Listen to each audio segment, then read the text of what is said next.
It had been just shy of 2 months since your New Orleans Saints earned a victory in the NFL. And for 2 months, every single complaint Whodats had about this team came shooting out of them like lava spews out of a volcano. Finally, the team heard your cries. Finally, a week ago today, they made a move and ditched the icon of all the losing. And what do you know? The losing stopped, at least for one day. One enjoyable day that will serve as a respite from this waste of a season. Those dudes in black and gold played their asses off. They not only won, but they cooked up a pot of Dirty Bird gumbo and made enough for everyone to have a bowl. And you know what? We have some leftovers to serve this morning on Mano E Monday. We know you can't wait to join in. So let's roll. It's the Dattitude Podcast, and it's coming up next.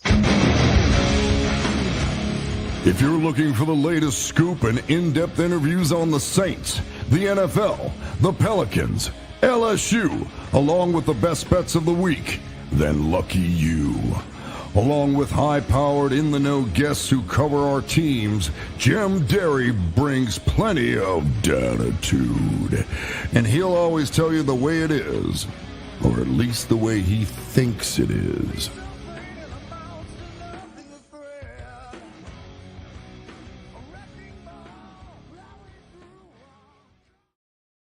Where are you at, New Orleans? And hello to my friends elsewhere, everywhere, out there. I kind of forgot what winning was like. Actually, I completely lost the script for winning. Gabe, did you ever find the script for winning?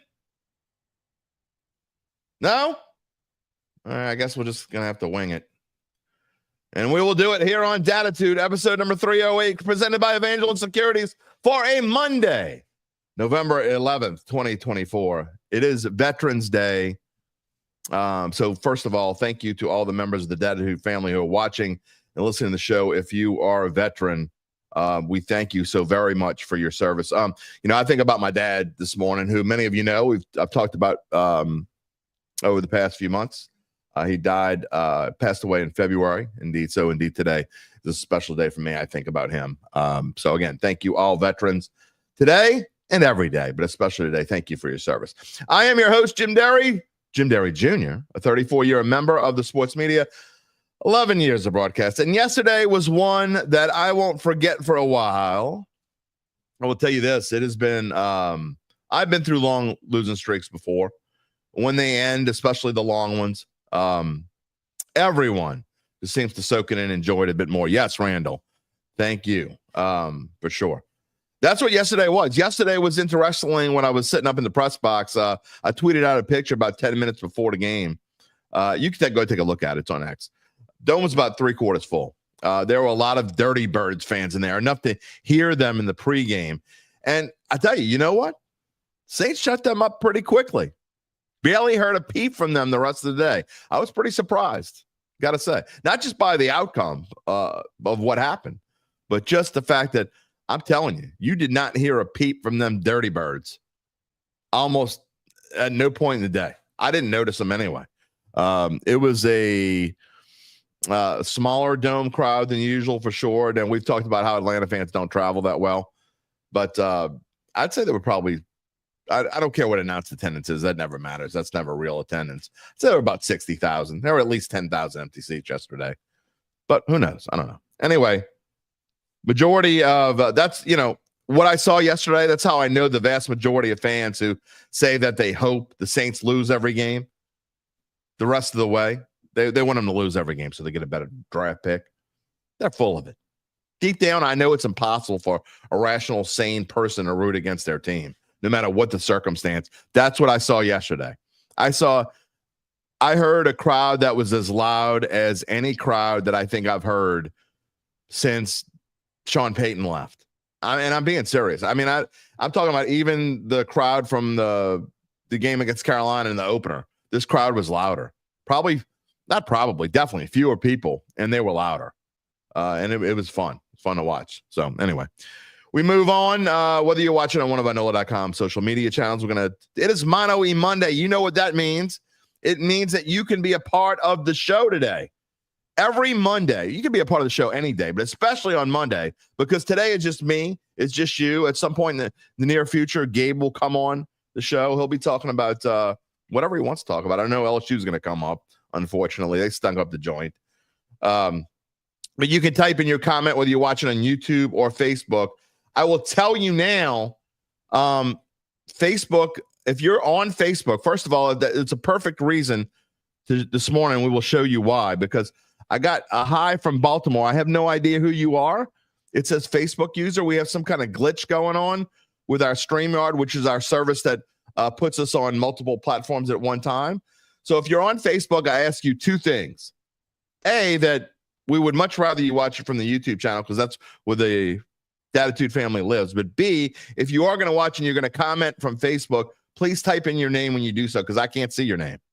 I cannot see your name.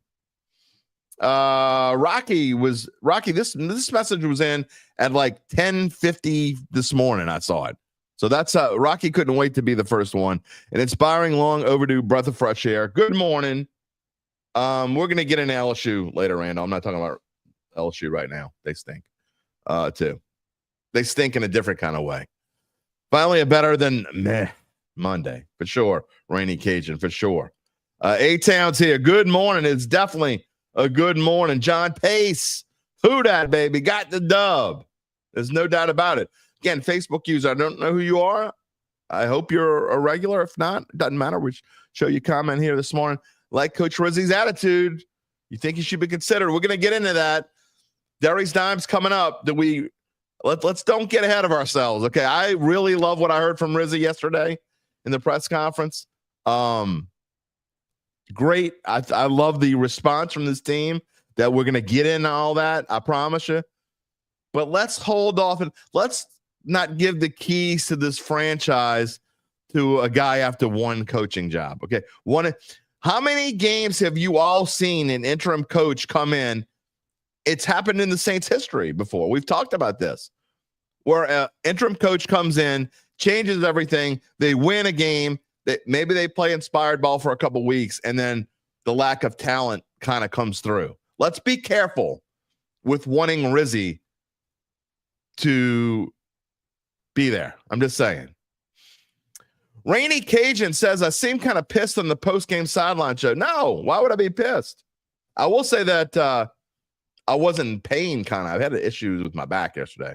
So standing up for that long on that turf, I thought that someone was going to come in and take my place a little bit sooner than they did. That's about it.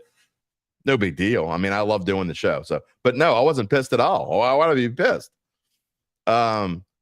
Any more news on the Riz injury? Oh, that's definitely part of the clip. We got clips this morning from Rizzi. We got a clip from Alvin Kamara, and we got a clip from Derek Carr.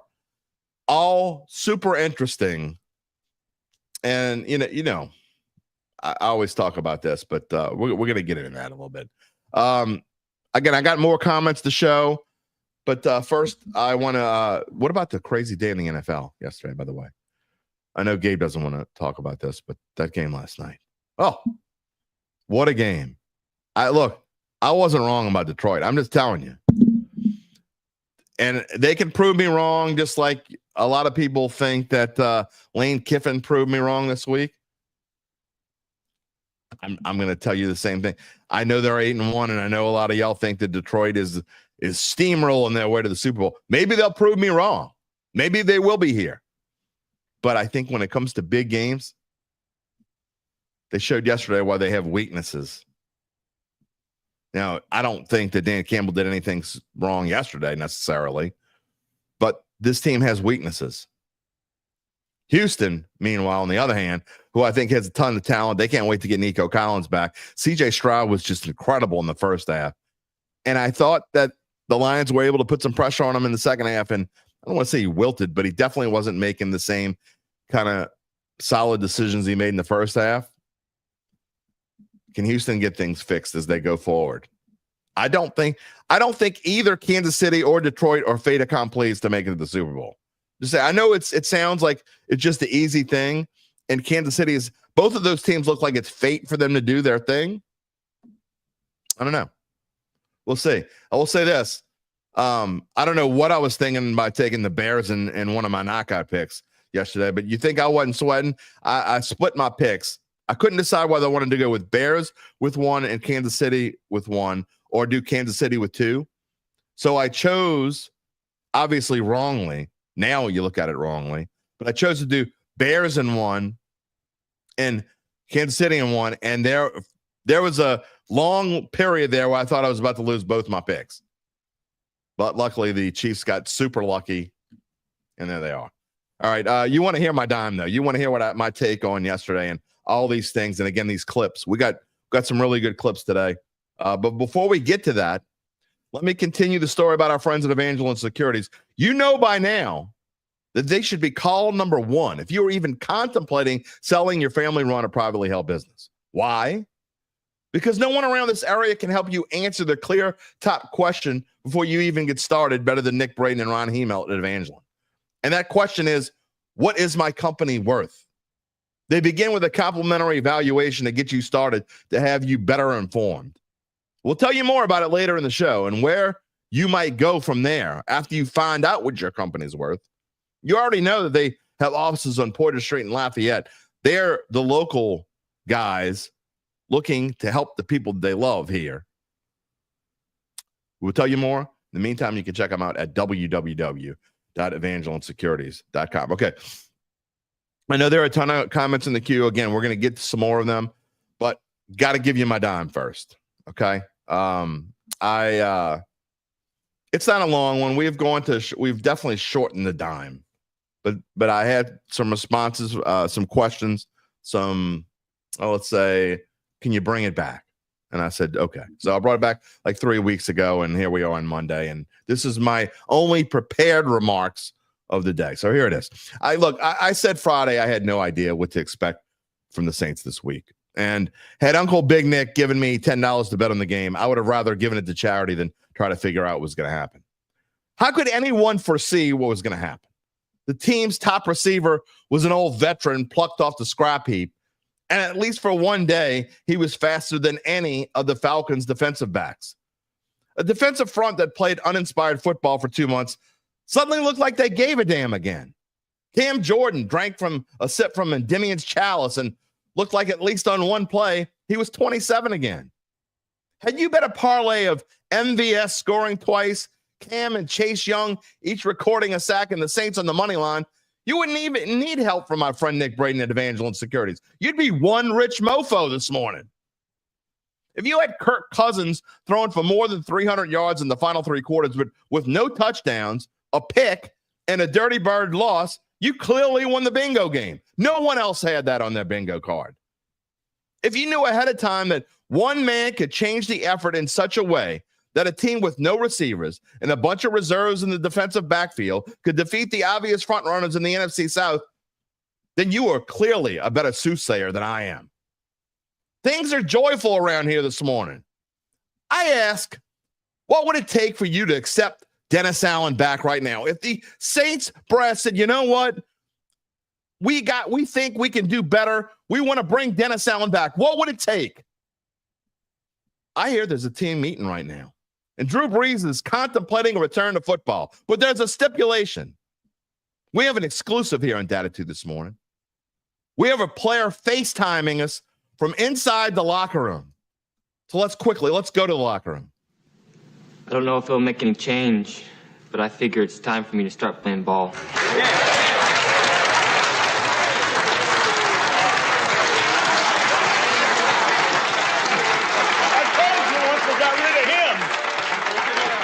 One other thing. I play, Coach stays. He goes, I go.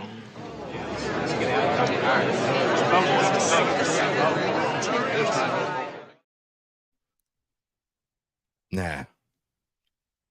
Even Drew Brees couldn't make any of us go back to that, could you? You think? I don't know. What do you think? In all seriousness, you have to ask yourself, just how bad was it inside that locker room? Later in the show, as we told you, you can hear clips from Alvin Kamara and Derek Carr. And you know me. I like to read through the lines, read through the tea leaves. If you listen closely, you will hear that they couldn't wait for Allen to go, especially Kamara, who was named a captain on the same day he broke Mark Ingram's record as the all-time rushing leader in the 57-year history of this franchise. While I want today's show to be positive, I have to ask this question. Why did it take a 7-game losing streak, 2 months of misery, and 3 years of ineptitude at the top for us to have a moment like we had Sunday? How can we trust this management team to make sure we won't have to go through this crap anytime soon? How can we know that this group will make the right decisions going forward? Are we just supposed to trust them? We hear through sources that, once again, the brass wants to tweak things and not make too many changes in the offseason. They think that, just a change here and a change there, and they'll be back to the Saints of old. How could they possibly think that this team is close to being successful on a long-term basis? Don't get me wrong. Yesterday was fun. I would love nothing more than 7 more yesterdays for the rest of the season. But I'm a realist. A realist knows that there's a hell of a lot more that needs to be done to this team than one big change at the top and spraying some cologne around the locker room to hide the stink.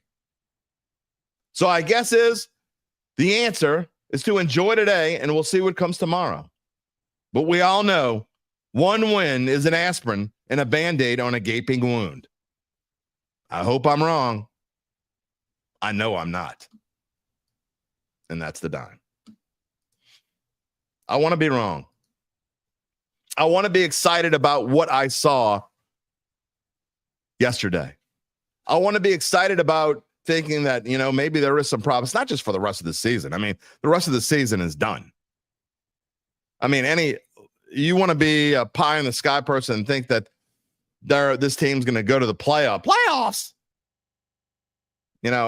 or whatever. I just kind of hope they win 6 games and make it fun. I don't know, man. Again, if you're on Facebook, please type in your name when you type it in your comment, because otherwise we can't see it. It's a glitch in the system. Post-game comment from Carr about Allen was funny. When he said Allen deserves, he didn't say it. That's not what he said. Wait till you listen to the clip. You're just getting on Carr. When I play the clip in just a moment about what he said, you'll see that he couldn't wait for him to go either. He knows, everybody knew, this team needed a change. I don't know. Let's see. There's some other comments. Gabe, if you want to take them over, feel free. I will show this. Rocky says we need to hang on to MVS. Well, you don't have a choice right now. I mean, who are you gonna get?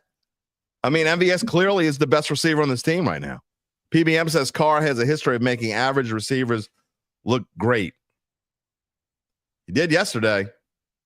Again, you're talking about a guy that was on the scrap heap. Scrap heap.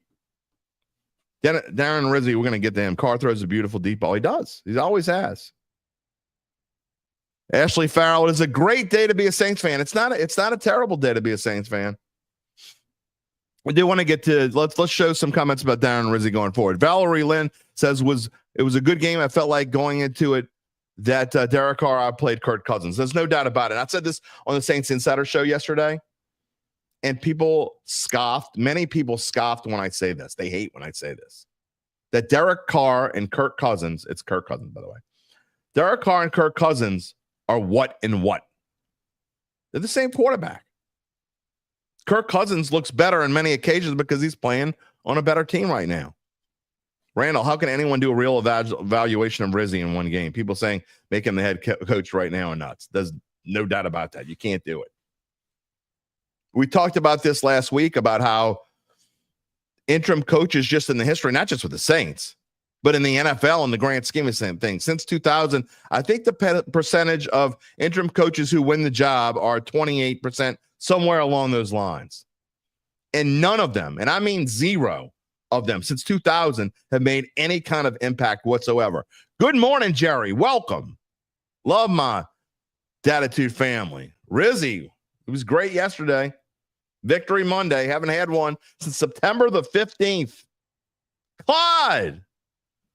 All right. What you going to stir up this morning, my friend? I'm just here to ask the chat. Does Jim splice in movie clips like this? Movie clips? That was the locker room. And if he had any guts, he would use a clip from Beverly Hills Cop. That is an inside joke. We're not playing any lieutenant clips from Beverly Hills Cop and what makes anybody itch or whatever. We're not. Inside joke, not happening. But Rizzi, you know what Rizzi was more than anything yesterday, besides the fact that he inspired this team and they were playing good football. He was, I don't know. Look, here's my opinion. I don't think that long term, again, you can't tell from one game. Maybe I'll feel differently in a month. Ask me again in a month. You don't do anything based off of one game ever. And I mean ever, long term. Now, you might do something based off of one game for the next game. You know that Valdez-Scantling is going to be your number one receiver next week based off of one game. But that's not going to give Valdez-Scantling a key to be on this team next year. He's 30 years old. And Rizzi has been through kind of a coaching gauntlet. But you know what? He did kind of remind me a little bit about and I know this is a great thing for some of you. I don't necessarily mean it right now, this team needs to be inspired. We know that Dan Campbell, and I give him crap for his terrible in-game calls, but one thing Dan Campbell can do, and he certainly did for the Detroit Lions franchise, is inspire them. A team that had not been inspired in decades, many decades. They're off to their best start. I think that they said last night since 1956. Okay.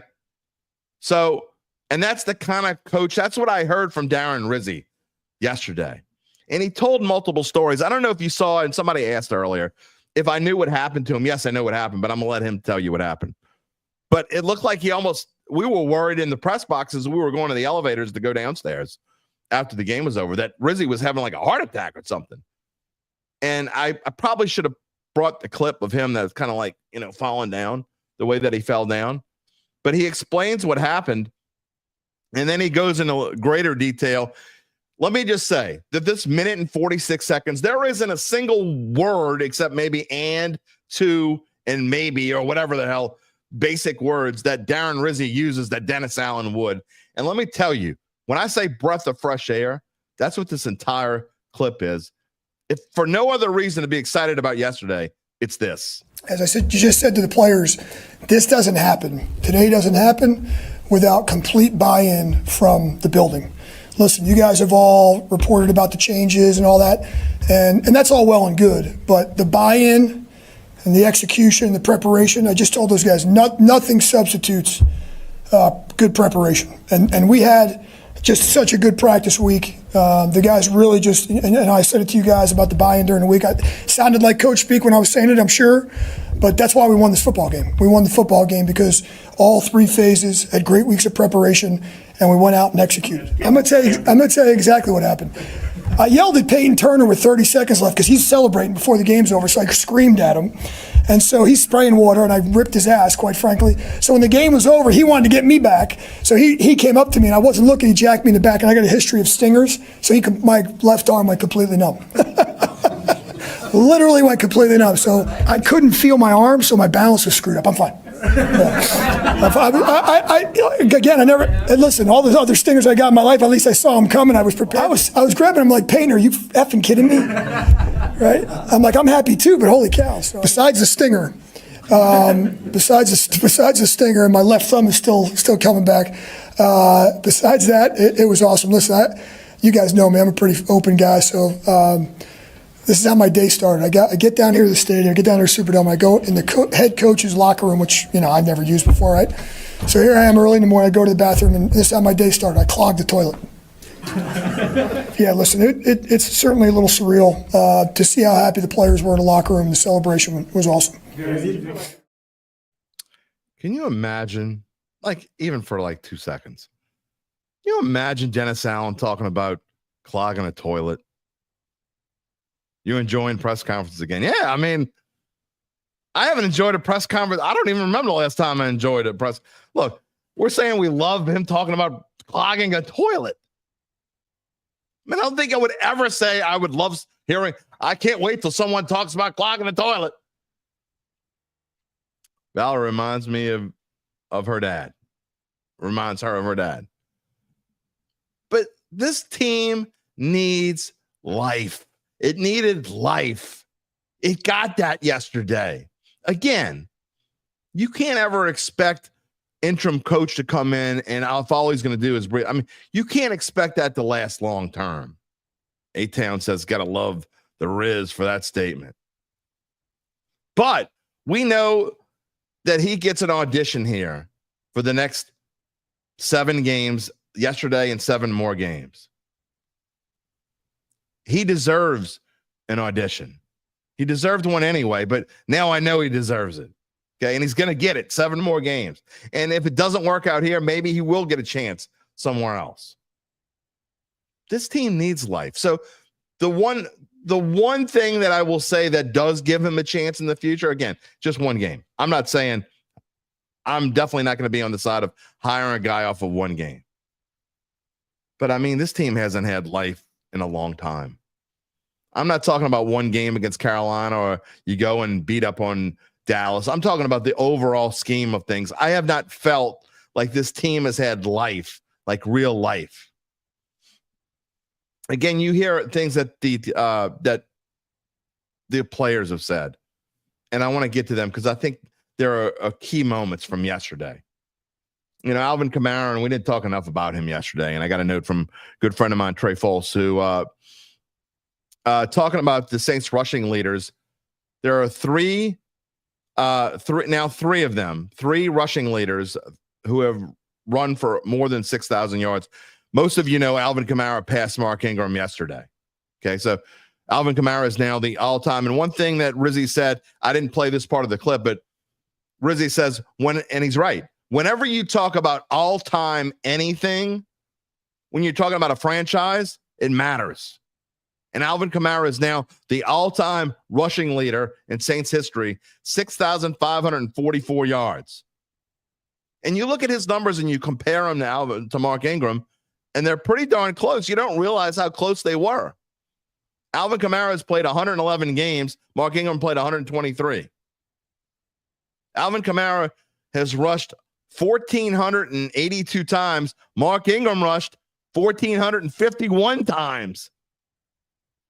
Kamara's average 4.4, Ingram 4.5. Touchdowns, Kamara has 8 more with 60. And then you go to Deuce, and Deuce also has over 6,000 yards. Mark Ingram beat Deuce's mark. I saw Deuce a bunch yesterday, by the way. Kind of weird.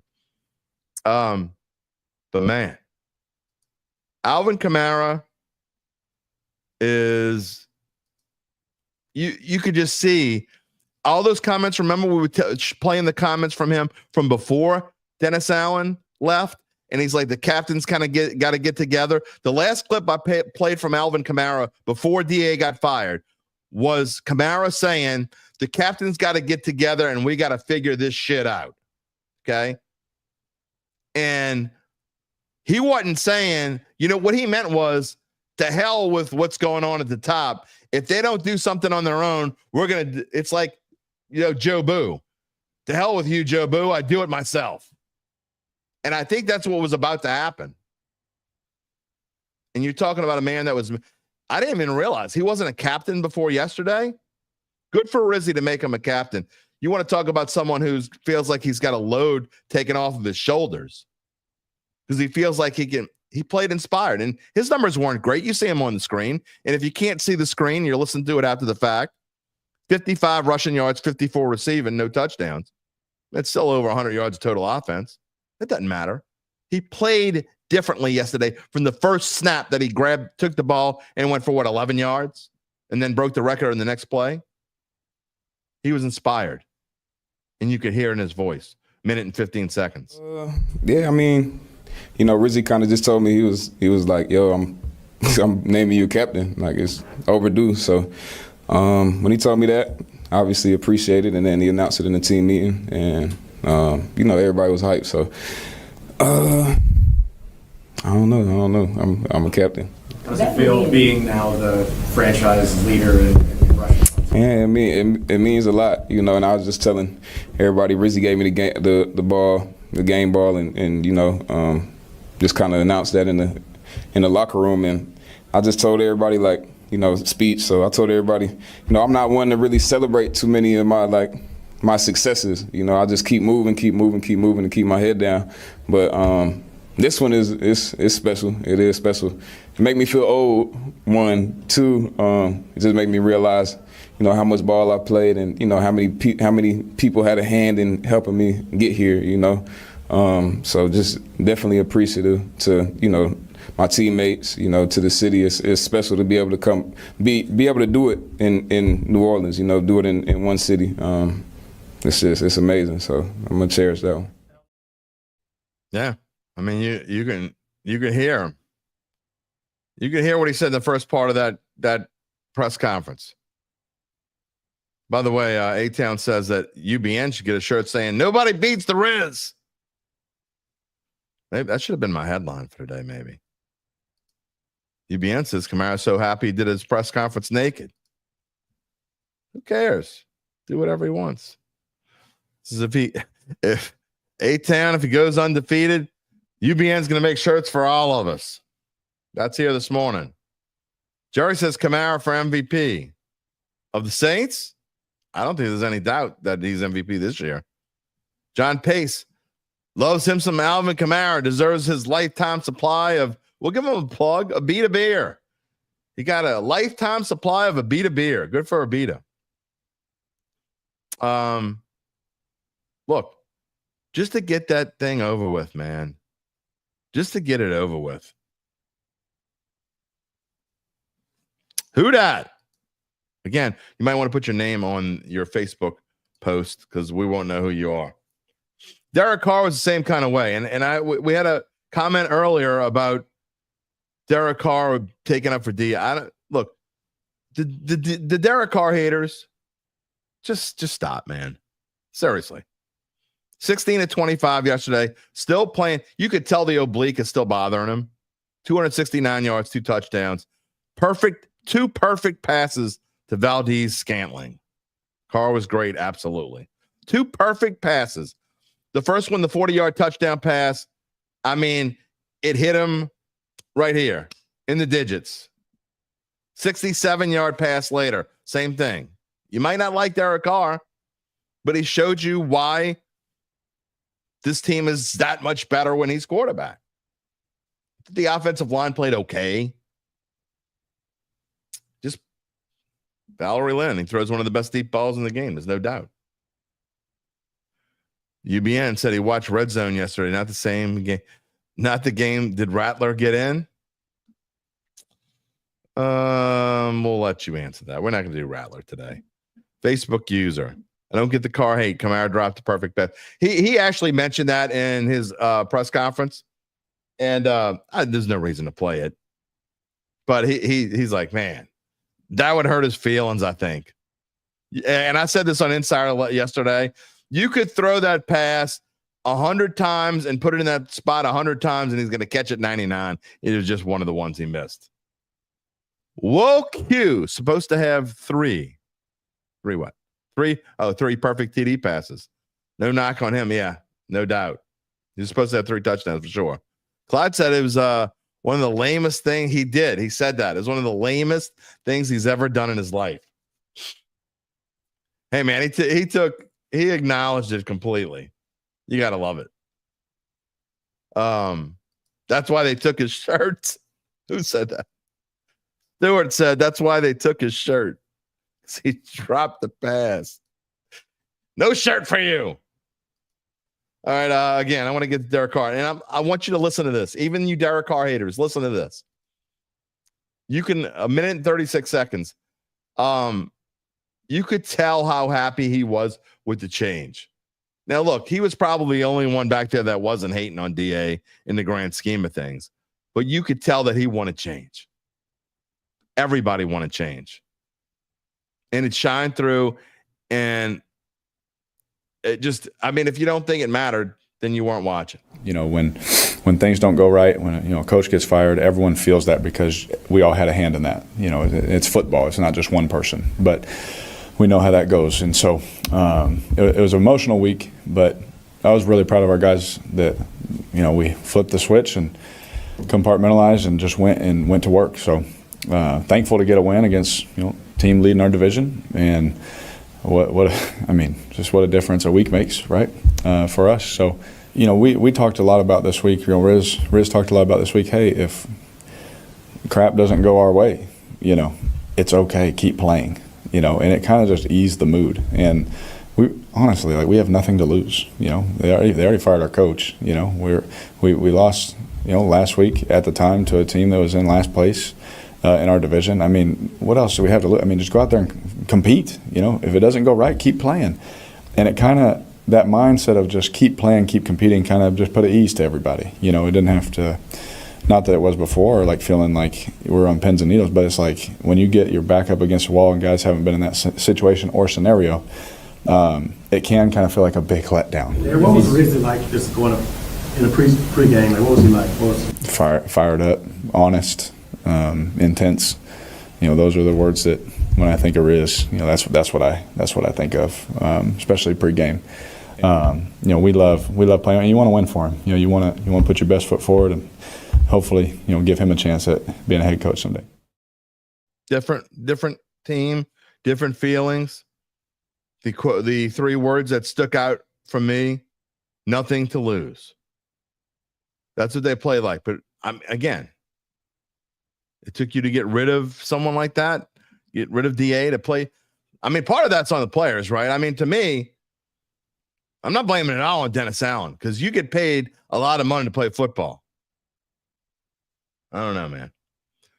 Glad that he's going. Jerry, I'm not going to show. I love you. I thank you you have been with us since the beginning. I'm not showing your comment.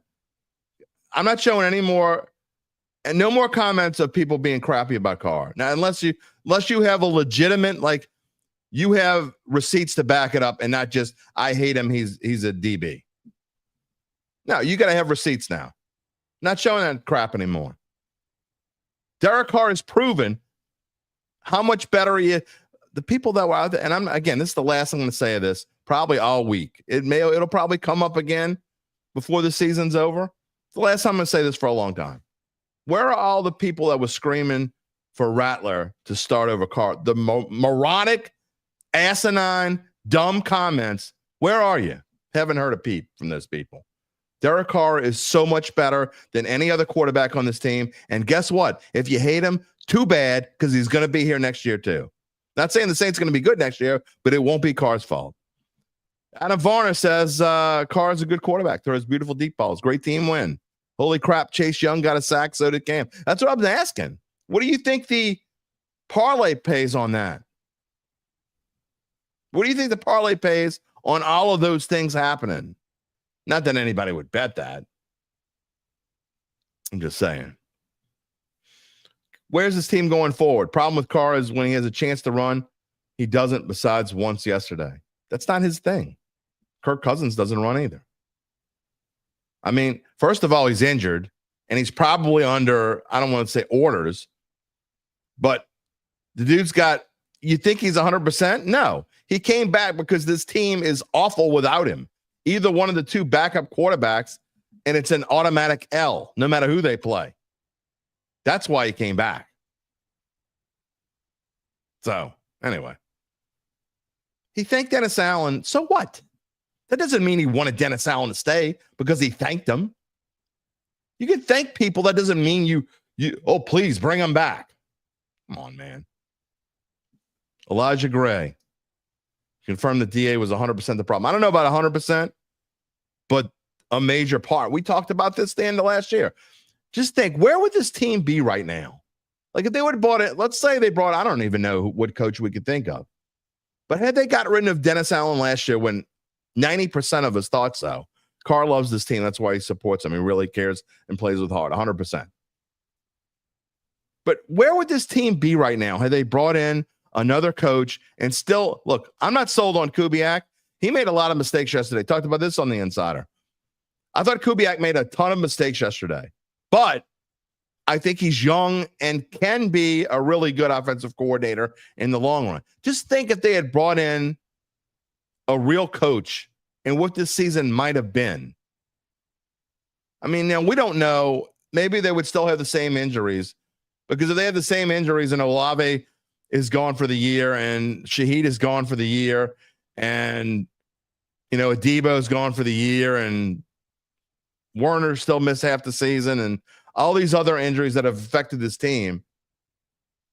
But just think if even half of the injuries didn't happen and Carr didn't miss 3 games and whatever. Just think of where this team might be. And Zach always laughs at me. He's like, we don't play the what if game. But I do. Randall wants to know, what was it about Dennis Allen that was holding this team back from winning? It was the attitude. It's what I've been talking about. I don't think Dennis Allen's a terrible coach per se. Valerie Lynn probably just didn't have the right personality for the locker room. I don't think he has the right personality for any locker room. He doesn't have that. Look, in football, maybe more than any other sport, you gotta be a dick sometimes. I don't know. You just gotta be a jerk. Sometimes that's what you gotta be. I don't think Dennis Allen has that in him. He doesn't have the firing up. You know what we saw from Rizzi? And Ashley says the difference between Riz and Dennis Allen is DA would find a way to lose games the players played to lose. I don't necessarily think that so much as John Pace says, I believe it was a lack of passion and discipline. There was no passion on this team. There certainly was no discipline. They got away with, and Mickey Loomis came out and blasted my colleague and friend Jeff Duncan last week. I don't know if you saw this. I don't think I talked about this on the show. But he blasted Jeff Duncan about his column that says, kind of a microcosm of the entire way the franchise has been run. Maybe I did talk about this. Maybe I did. I don't even remember. But about how players were parking in the wrong parking spots. They were parking in media spots and customer spots because it was easier for them. And they had been told many times not to do so, and they just completely disrespected authority because they didn't have anyone to answer to. No one gave them anything. Oh, we'll just send out another email. But it was a symbol, right? It wasn't that, what's the big deal of them parking in this parking lot? The grand scheme of things, nothing. But it shows that they had no respect for authority. Would they have done that as Sean Payton was coach? Absolutely not. Remember Mike Bell and the cleats? Stewart says, also, Rizzi is the right personality for broadcasters. They cut to coaches 45 times per game. Look at those faces he makes. It's like replacing Perry Como with Alice Cooper. That's an interesting comparison. I know a lot of you youngsters don't know who either one of those people are. Let's say it's like Michael Bublé replaced with, I don't know. Think of the lead singer from Motley Crue. Rainey Caden says, remember when D.A. apologized? Yeah, I talk about that apologizing to the Falcons coach all the time. That was proof. Proof. School's out, people. You can't have a football coach with no emotion is worthless. I don't care how. Look, maybe that worked back in the day of Bill Walsh, George Seifert. That doesn't work today. Attention spans aren't the same as they used to be. Players don't respect a guy with, oh, let's win. No emotion. And maybe he had some back behind the scenes, but I never saw any. I never saw it in a press conference, or hardly ever.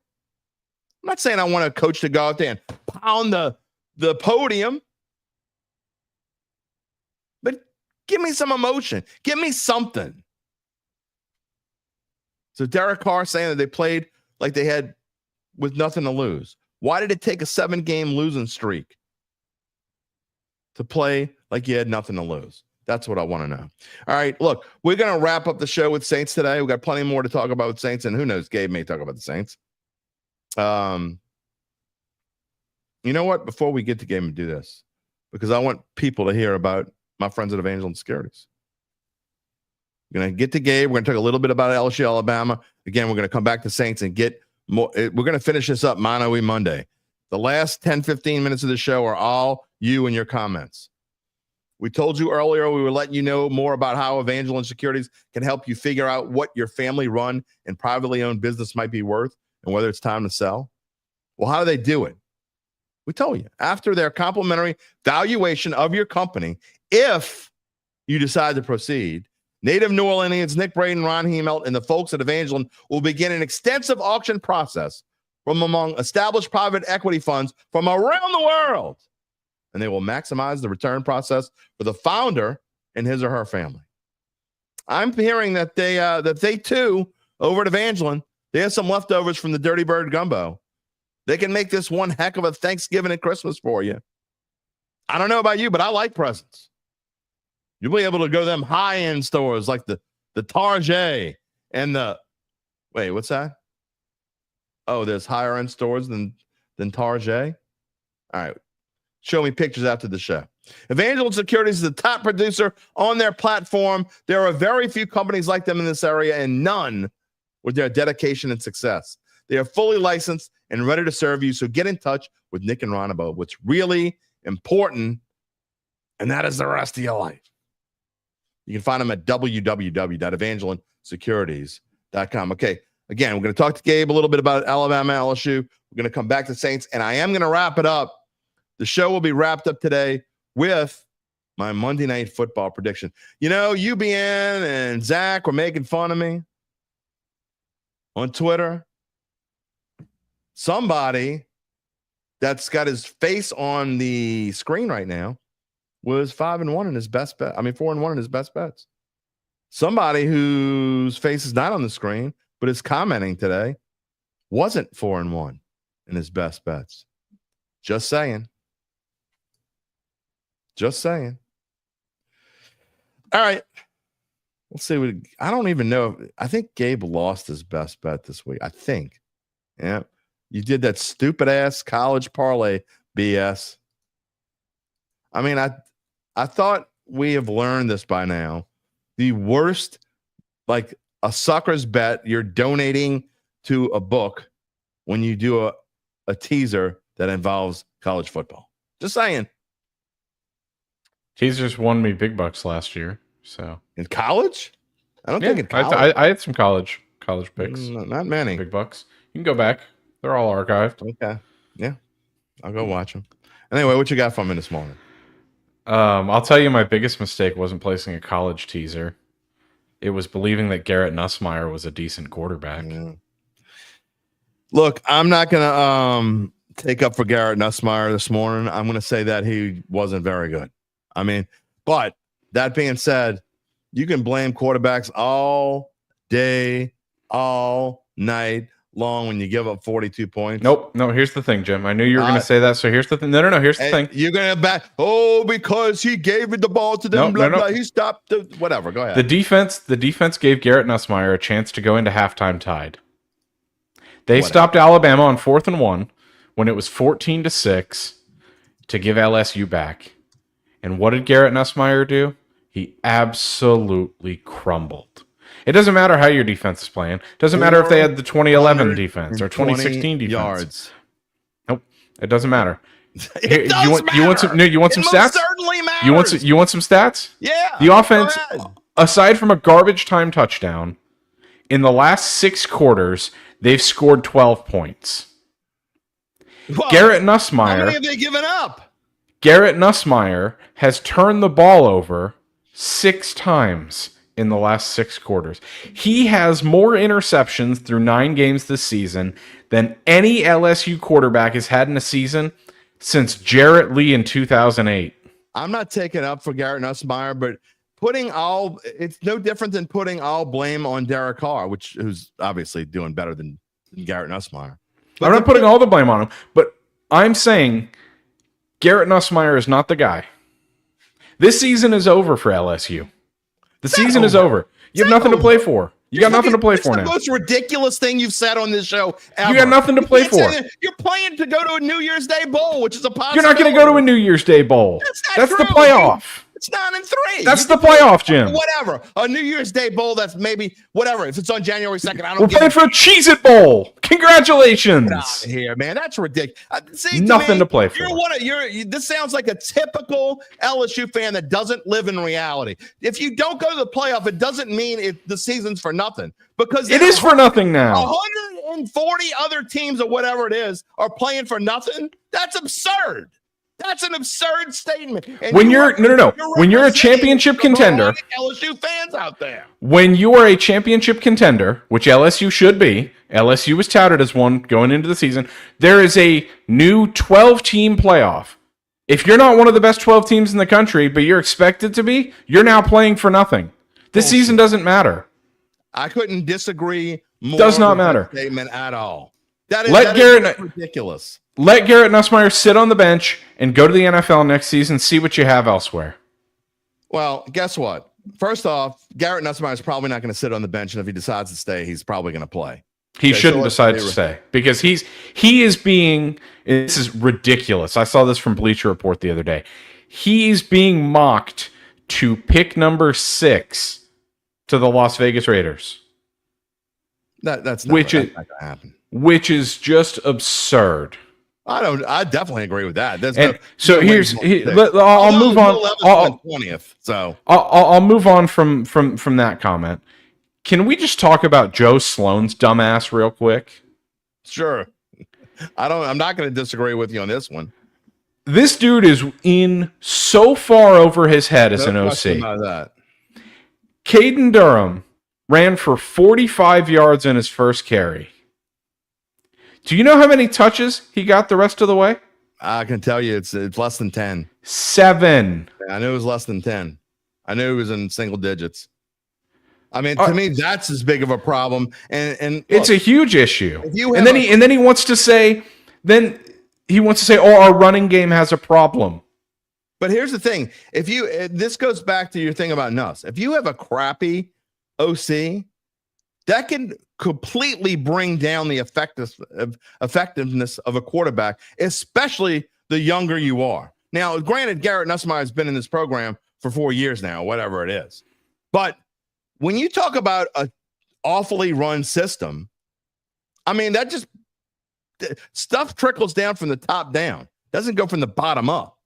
The offensive issues start with Joe Sloan. The reason that I'm getting onto Garrett Nussmeier is because the interceptions and the fumbles are not Joe Sloan's fault. The offense going 3 and out every damn drive is Joe Sloan. You know what? But Garrett Nussmeier is giving the ball to opponents at an incredible rate. This is also part of the problem. This O-line that was supposed to be one of the best in college football has been average at best. And I'm not even talking about average for them. I'm talking about average just overall college-wise. I don't think they've been that great at all. And so some of these guys that are going to be top 10 or top 15 picks, their stock is lowering considerably. And this is one of my biggest gripes with Joe Sloan is they've got 2 first-round tackles on that team. Doesn't matter how they're playing. They've been mocked. They are being mocked as first-round tackles. They don't run outside the tackles very often.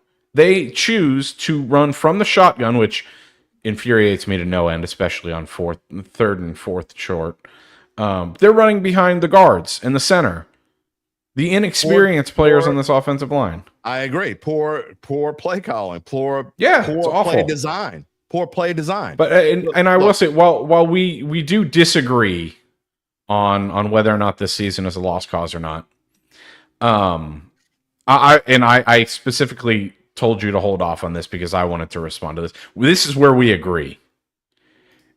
And it's going back to Randall's comment from earlier that Brian Kelly is in way over his head, which is just insanity.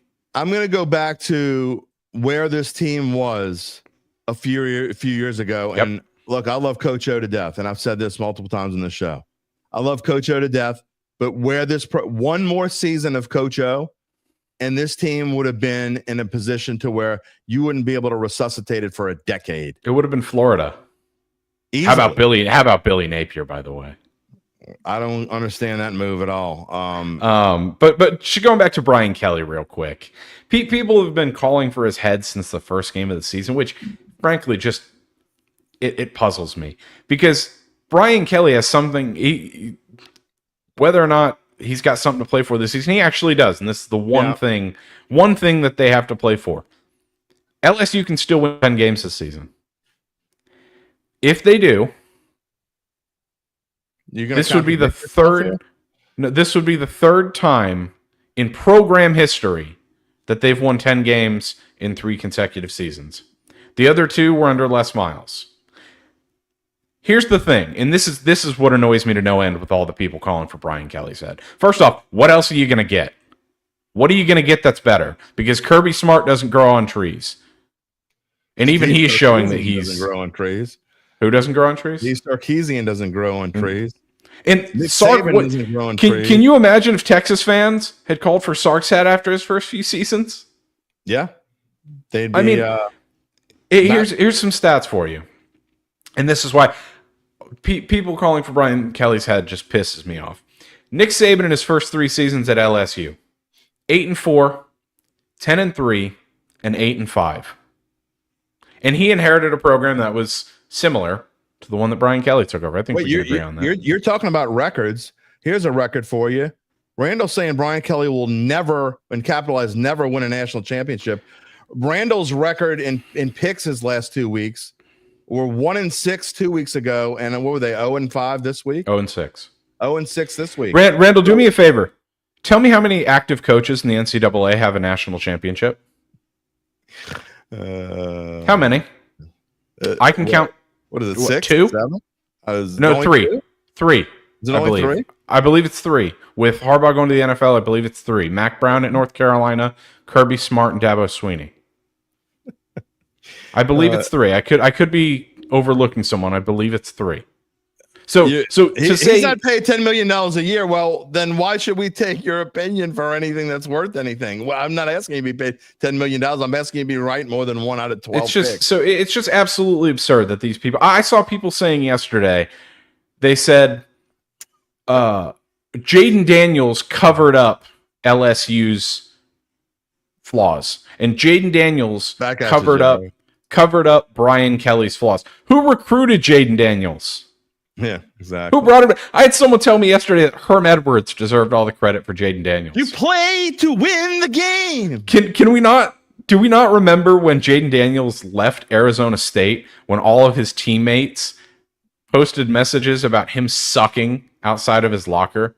That's the guy that Brian Kelly brought in and turned him into a Heisman winner. Well, again, he's not going anywhere anytime soon anyway. So no, he's not. Which is insane that people are calling for his head. Yeah, you want. I know you got something. He's got a great recruiting class too. LSU. We'll talk more about LSU later in the week. All right. I love when we agree to disagree, or just don't agree to disagree and have fun with it. So we get fired up on this show sometimes. I know you got something else for me besides just LSU. Just one more comment, Randall. How many of LSU's coaches that have won national championships had one coming in? That would be 0. 0.0, as a matter of fact. You just go out and get the national championship winning coach. You're LSU, man. Maybe we can get Kirby Smart. Yeah, go get Kirby Smart. Maybe we can go get Nick Saban back, man. Come on, we can do it. No, man. Look, give me a name. Give me a realistic name, Randall. I don't know. Rainy Cajun says, I don't want to keep the blood pressure down. This show would be crap if I kept my blood pressure down. I take medicine for that. All right. What else you got? We got to get moving because I want to wrap the show with Saints and Monday Night Football pick. What you got? I know you got something else. Bobby Slowick should be fired. Oh, man. I was waiting for that. Poor Bobby Slowick is taking it on the chin. I mean, the Texans have. If they don't turn that ball over on that first drive, it's probably at the bare minimum 26-7, and that game's over. Yeah, no, I agree. But the Texans haven't scored a second half touchdown since week 6 when they played the Patriots. That ain't good.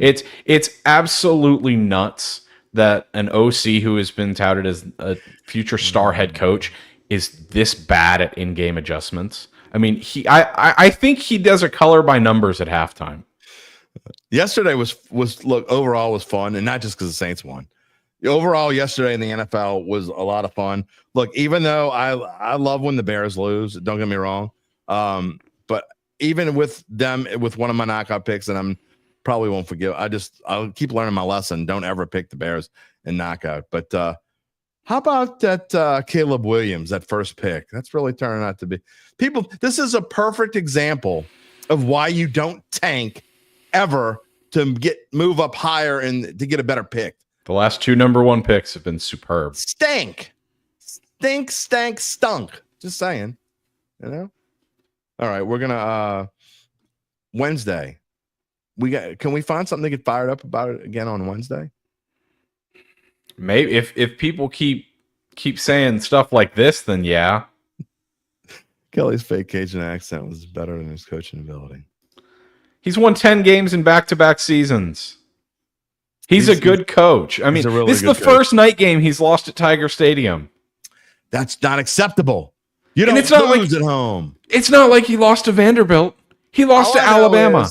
All I know is the cockroaches were like underneath the wooden decks when LSU was winning week. They came out of the cracks when they lost to USC, and then they disappeared for like over a month. And now every time they lose, it's like nobody says Brian Kelly should be fired when they win. Don't be a hypocrite. If you think he should be fired, I want to hear you think he should be fired when they win too. So it's easier to make fun of you. All right, Wednesday. I look forward to you bringing it then. We'll see if I can get fired up again. All right. And some people just. Facebook user says, Saints got so lucky. Falcons fans is lucky. You know what's lucky?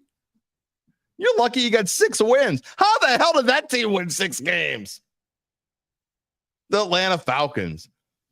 I'm ashamed of myself for predicting this team to be as good as I thought they were going to be.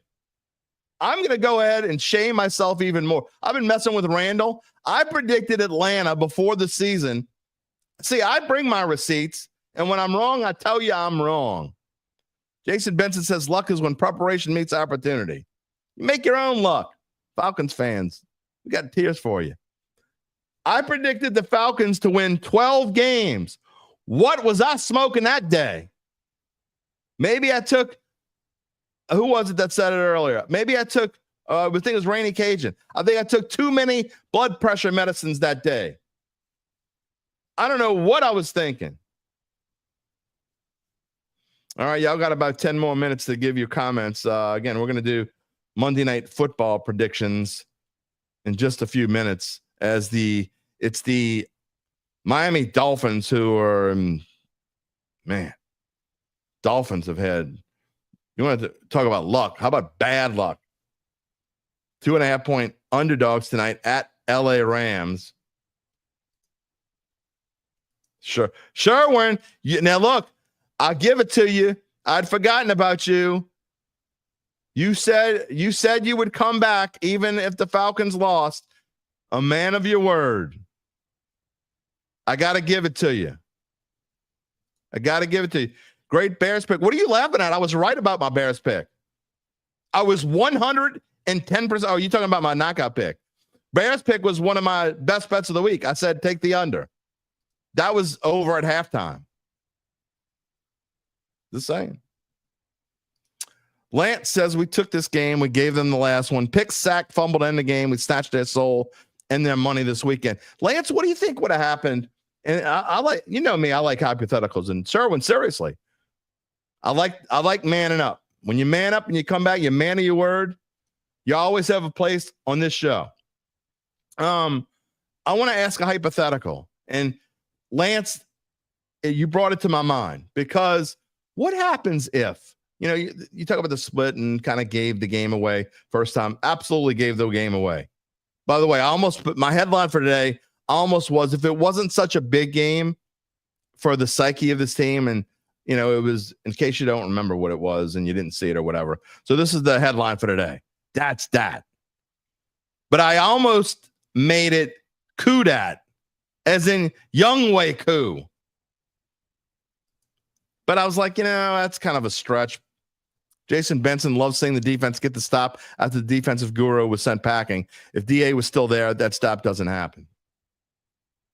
You go back to that first game, Young Way. Let's say Koo doesn't make that field goal. Let's say the Saints win that game. Let's say the Saints are 3-1.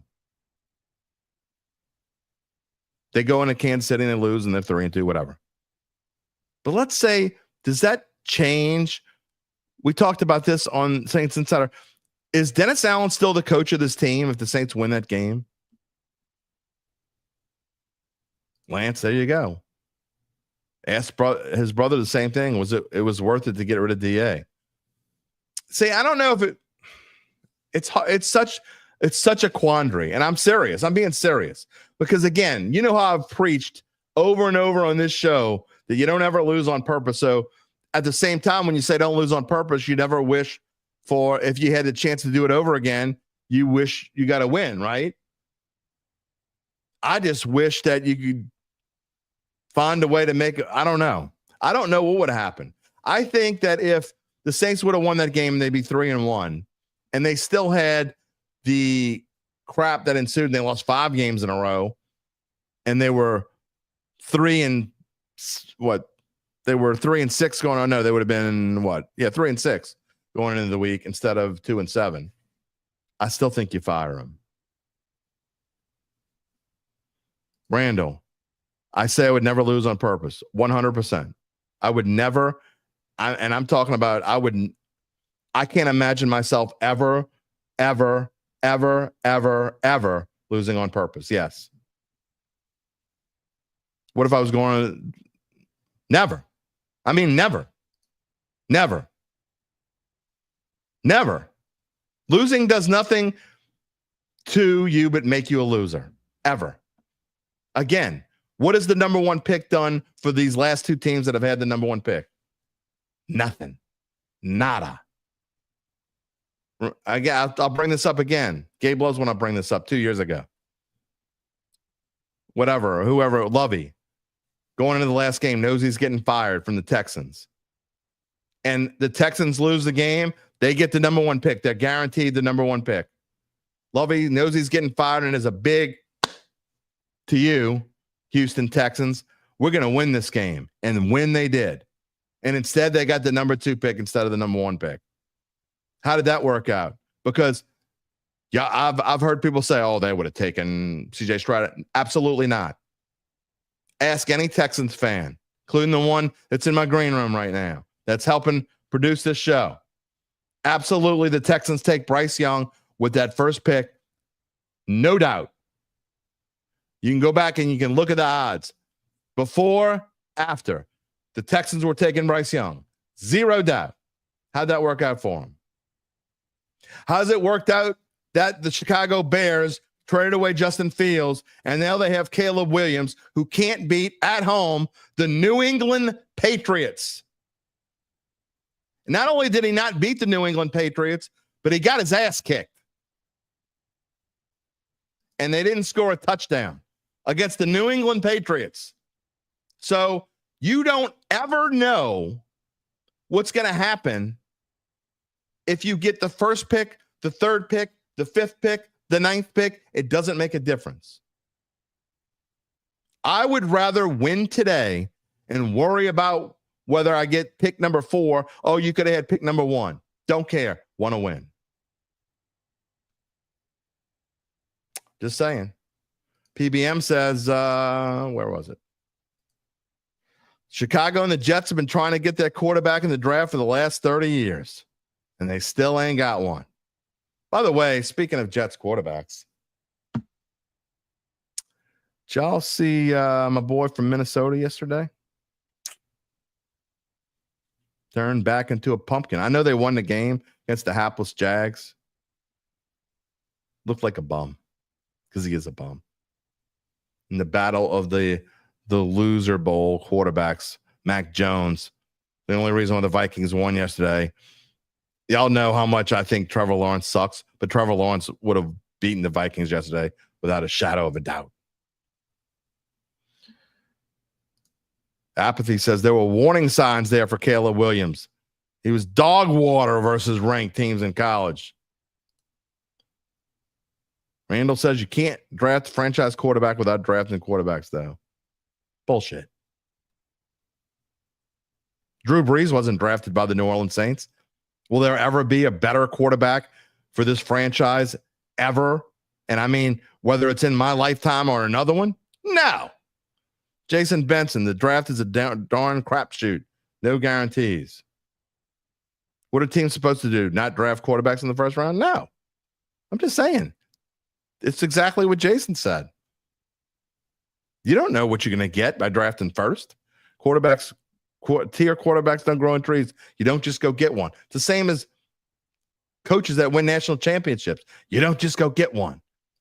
Elijah, it's a rare. Look at Washington, Jaden Daniels. You think they aren't praising the heavens that the teams above them made the choices that they made? Facebook said, didn't pick the Saints over Atlanta. You wish you had. Well, me too, I guess. But again, I wouldn't have made that pick. I wouldn't have made that bet with UBN's money. He did. Clyde, the draft is an inexact science. Draft is the most overrated thing in sports. Lance says Drew is the greatest quarterback in the history of the world. The world. Did the Saints draft him? Not to my knowledge. Tom Brady was a late pick. Sometimes you get lucky. So was Brock Purdy. You're right. I don't want anything to do with soccer free agency. You and Gabe, y'all can talk about soccer. And Zach, y'all can go have a chat with one another. Tom Brady was actually a 6th rounder. I think he was pick number 200, if I remember correctly. Or 210. I don't know why I think that. I don't know. Zach doesn't want to talk soccer this week. His team lost. Oh, well. All right. All right. That is going to do it for today, just about. My pick for tonight, I do not have a strong feeling about this game whatsoever. I would take the Rams and give the 2.5 if I were forced to pick. Look, the Dolphins are real, and they got issues. Oh man, I'm sorry, Gabe. Can't believe the Lions won that game. No doubt about it. Kendall, I mean, we've been saying this for sure. Carr throws a nice deep ball. We wouldn't have the great Spencer Rattler without the draft. Now, see, I'm glad you can find some. You can now be funny about it. You can realize how silly that sounded before. I know that y'all don't think that I'm right about a lot of stuff, but just saying about Spencer Rattler, he still could be good. Never gave him a chance, man. 3 games. Dude, give me a break. UBN's Rat King shirt lost all of its value. Apathy says the next quarterback could be bagging groceries at Rouse's like Kurt Warner. Elijah Gray says the draft is literally gambling at this point. Well, it actually is, because you can gamble on it, you know. I don't know. The only quarterback the Saints have ever drafted worth a damn in 57 years is Archie Manning. Literally. The only quarterback worth a damn. Sorry, Doug Nussmeier. That's right. Garrett's dad was drafted by the Saints. Okay, so anyway. Dolphins, Rams, I don't have a strong take. Again, I lean Rams, but I don't care. I just, look, I'm up by, I got like, it's like 50-50 for me in fantasy football tonight. So I would rather the Rams not score a whole bunch of points. Sherwin, did you see what you hope the Saints hired Dennis Allen back? I bet you do. Did you see my clip from this morning? You missed it. You're gonna have to, when we go off, you're gonna have to rewind. Got your first win in fantasy. Good for you, UBN. Keep fighting the fight. The Lions kicker was a bricklayer. I don't know, man. It was like Chris Collinsworth doesn't say a whole lot of things right, but he did last night. When he made that last kick that won the game, he said if they would have had another extra coat of paint on the upright, I thought that was a great line. The kick would have bounced off. Probably right. Are you joking, Facebook user? Breeze was not drafted by the Saints. Breeze played in the NFL for the then San Diego Chargers. If you didn't know that. I'm not sure if you're being facetious or not.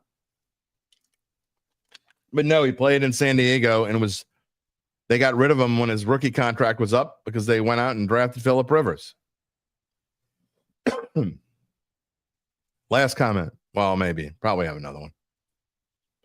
How the hell does AK drop that last pass? He knows, man. Excuse me. He knows. He should have never dropped it. It is what it is. All right. I don't know if we're going to have a guest on Wednesday or not, but the rest of the week is our regular schedule. Excuse me. I'm a little overclumped this morning. Y'all got me all fired up. I think it was me arguing with Gabe. He messed me all up. Oh, you weren't being, I'm not making fun of you. It's okay if you don't know. I mean, that was what, 23 years ago when he got drafted, right? Yeah, then 19 years ago. Where do I think the Saints go with the top 5 pick? I have no idea, man. What do I think they'll do, or what do I think they should do? I think, look, it's like I said, and we're going to talk about this plenty in the offseason. We're going to have 3 months to talk about this so when the season's over. But I think if the Saints don't shore up the trenches, it doesn't matter who their quarterback is. Here's the comment of the day. Vietnam vet here. God bless all us vets. Absolutely. 110%. And I told you earlier at the beginning of the show, my dad was a Vietnam vet. I think about him. Well, I think about him every day, but I think about him more. I wake up and think about him on days like today. Miss him. Been over 9 months. Still miss him. Jason Benson's trade down and get more picks. Look, if you can't shore up the trenches, it just doesn't matter who the quarterback is. So that's first.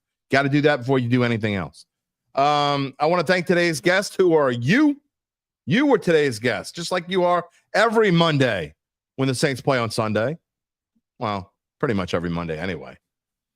Of course, Gabe Henderson for the fun banter. We hope you can join us next on Wednesday. Again, I don't know we may or may not have a guest. We'll see. I know Thursday UBN's going out of town. He's got, unfortunately, a funeral to go to, so he will not be here on Thursday. We may or may not have another guest on Thursday. We'll see. But he will send in his picks, and we will go through them. And then on Friday, Larry Holder will be with us as we preview Saints and the Cleveland Browns. And I didn't even say it because I didn't want the numbers to drop. But Jameis Winston's coming to town on Sunday. What you laughing at? Go ahead, show whatever comment you're laughing at. UBN says, I didn't know I can yell at the host. Wait till next week. Oh, no, I'll just turn you off. I'll click remove faster than you can say dirty bird. Sherwin, dude. I mean, I guess I could call you part of the Dattitude family. Dirty Birds will be in NOLA for the Super Bowl. Watch. No, yeah, right. You will be in Super Bowl. You'll be in NOLA. You're going to come to New Orleans to watch the Super Bowl? For what? You can watch the Super Bowl from Atlanta. You ain't got to come to New. I mean, you can come. It's okay. We can hang out. Maybe we'll go have a beer together. You ain't going to watch a team that's wearing red unless maybe it's the Chiefs. Quite maybe, possibly the 49ers. I doubt it. But I think those are the only teams that wear in red that I think have a chance. It ain't your team. I don't know. Ashley, I'm sorry we haven't talked about the Pelicans. They stink, man. I ain't wasting time on the Pelicans right now. We got plenty of time to talk about the Pelicans. I'm not talking about a team that's an absolute mess right now.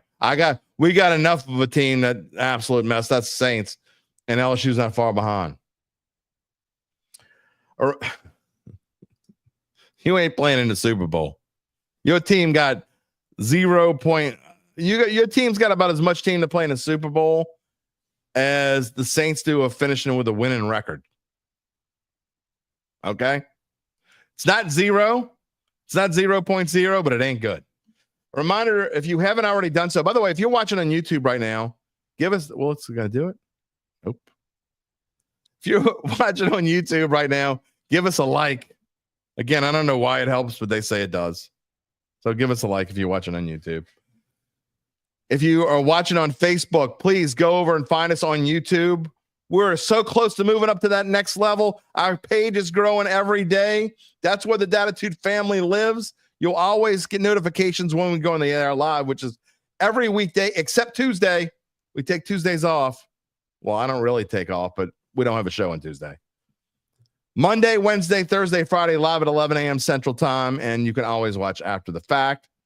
You can also find us wherever you get your podcasts, including Apple, Spotify, many more. You can find a replay of the show on NOLA.com/sports. Ashley, I promise we will talk about the Pelicans soon, just not today.